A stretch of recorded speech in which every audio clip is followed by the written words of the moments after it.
The entitlement culture and its far-reaching tentacles. That's the topic of tonight's byline. Every generation, every era has a song or a catchphrase. For certain baby boomers, it was the Who's My Generation. For the grunge era, Smells Like Teen Spirit by Nirvana. We've had Where's the Beef and Getting Jiggy with It as catchphrases. But if I had to sum up the views of the entitlement culture in one phrase, I would have to turn to former Liberal cabinet minister and head of the Royal Canadian Mint, David Dingwall. You're trying to say that entitlements, I'm not entitled to my entitlements. No, I am entitled to my entitlements. Wow, doesn't that sum everything up? I'm entitled to my entitlements. It's a fancy way of saying I'm somebody important and you owe me. Hey, you over there, you owe me something. Dingwall uttered the catchphrase, I'm entitled to my entitlements, but plenty more actually live it.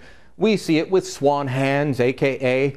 hand dancer Margie Gillis, the one that's so upset that Sun News would dare to ask questions about her $1 million+ in government grants that she launched a campaign to have us thrown off the airwaves. Gillis thinks that she's entitled to her entitlements, but it's not just artists and politicians and bureaucrats. It's your neighbors that believe they're entitled to their entitlements. Last week, I wrote a newspaper column published in 35 newspapers across Canada. It argued that parents don't want a government-run daycare system. There are polls to back this up, but the anger coming from the entitlement culture, for me, daring to say that we don't, in Canada, most parents anyway, don't need or want a massive government-run daycare system, well, the anger was absolutely incredible. But in response to that, I was told that I didn't know what I was talking about. Sure, the polls say 80% don't want a national daycare system, that 80% want something else, but that doesn't matter. Lilley, you're a moron, a bonehead, a caveman. I never said we don't need daycare or that all mothers should stay home with their children or that all should choose the same type of daycare. I said we don't need a massive national government-run daycare system. Know what? People don't just get angry when you touch their entitlements.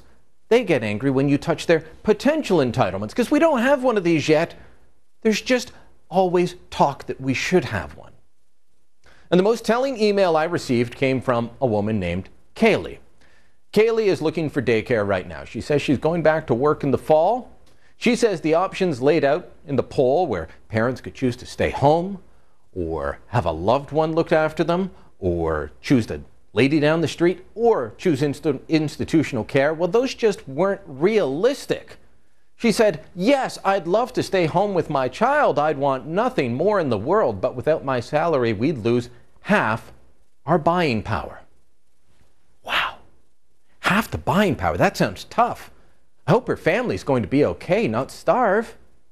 By the sounds of the rest of the email, they're going to be just fine. Because she says without half her buying power, we'd have to sell our house and likely rent something far smaller. We'd have to not take any vacations, depriving our children of exploring not only this country, but others as well. Wow. You might have to take a smaller house and not take international trips if you stay home with your kids? I'm convinced. Build that national social program right now because without it, some children might not be able to see the canals of Venice. And Callie didn't end her wonderful argument for you and I to pay for her childcare there, though.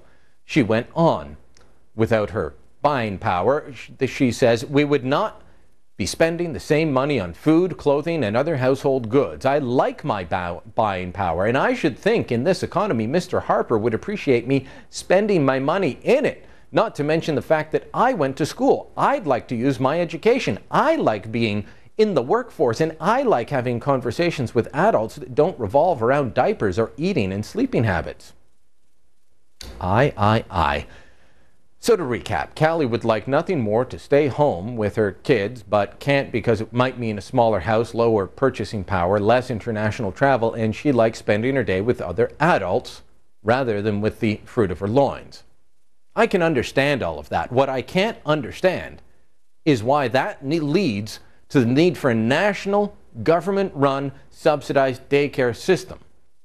The reason I can't understand it is because there's no connection. Callie wants a lifestyle, and she wants you and I to pay for it.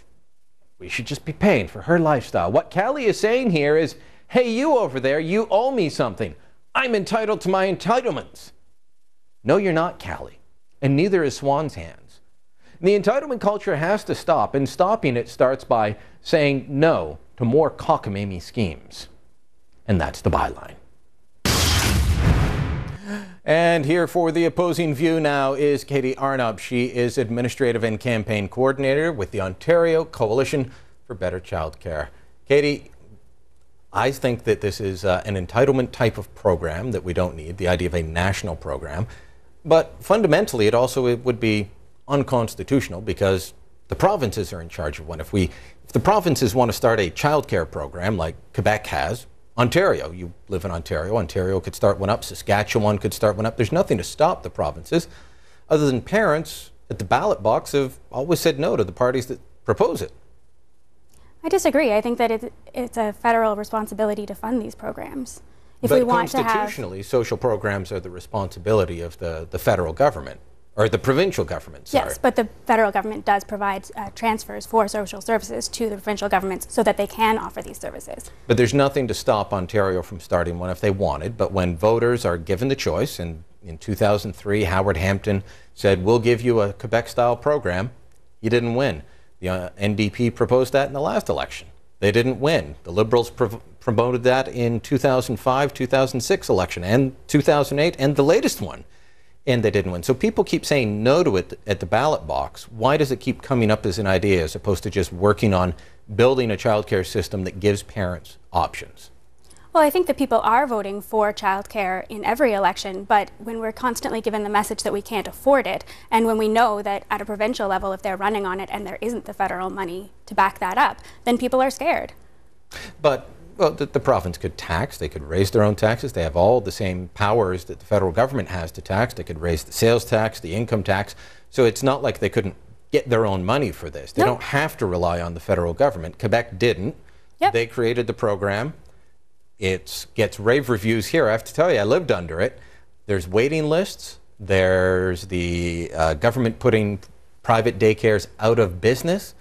It's not the Shangri-La that it's often portrayed as. No, I absolutely agree. And what I do every day is advocate to the provincial government to start a program like Quebec. And rather than critiquing a program that has existed and had various successes, why not try to improve upon that model? We have not said go and do exactly the same thing Quebec has. But Quebec has had incredible results. Their child poverty rate has gone down by 50% in 10 years. Their fertility rate is the only one increasing. Women in post-secondary education is the highest rate in the country. But their fertility rate, which is part of why they started this, is still well below replacement level. It was the lowest in the Western world. But it is increasing for the first time in a long time. The issue of whose responsibility is it to raise your children? Parents now have choices. They can go to, they can choose to stay home, which is the #1 choice that parents say they'd like to be able to make. They can get a relative to help out. Grandparents, aunts, uncles, what have you. There's home daycare, and then there's the institutional daycare. That's the least popular option when parents are given in several polls. If you could choose, Vanier Institute poll, 2005, Institute for Marriage and Family in 2008 or 2009. Both of them have said that, 80%.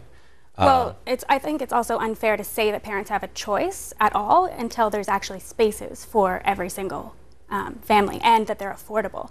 Many reasons that people are afraid of licensed centers, you call them institutional centers, is because that they're simply too expensive. Families can't afford $30,000 a year for 2 kids. And that's why they might decide, because the only economic option is for one parent, often the female, to stay home. So, but they can make that choice if they want. You can't make that choice if 4 out of 5 kids are left out. And right now, $30,000 for 2 kids is what you're saying it costs? It depends on the community. It depends on what type of program they're in. But that's not at all unreasonable for 2 kids a year. Quebec spends more than $1 billion a year and can't provide enough spaces for everyone in the type of system. They have spaces for 70% of their kids, whereas we have spaces for less than 20. That's the type of care that you're talking about. You guys don't count the woman down the street that runs a home daycare that a parent might prefer to the type of care you're advocating. Why have such a thing as licensed home childcare and then offer the people to opt out of that? We see every single year kids put in risky situations where we have absolutely no idea what the qualifications of that woman down the street are. There are amazing home childcare providers. Some of them are licensed, some of them aren't. But if we have a system of licensed home childcare, it is unfathomable that we let people opt out. And then we have situations like we had in Peel in January when a child who's 18 months old died in an unlicensed home childcare. And I can tell you that in Quebec's system, where everything is licensed and government subsidized and run, they still have those problems. They still exist. There's obviously going to be problems, so and we can build on what they've done. You can't blame it on that. No, but bad things are going to happen to people, period. Bad things are going to happen to people, period, yes. But we can't deny the fact that 70% of kids have the option to have those spaces. You can opt out. You can still go to another center. But obviously, when you have $7 a day daycare, you're going to choose that. Because it's been subsidized to the point where everything else is unaffordable. Everything else is unaffordable here. Who can afford $100 a day for infant care? That's what it costs in Toronto. Who can afford $40 to $60 a day? That's what it costs in a municipal, in a not-for-profit, in a home childcare that's unlicensed. That's what it costs for childcare here. Okay. Well, what do you think? Let us know. We're out of time with Katie Arnup, but what do you think? Byline at sunmedia.ca. We want to hear from you.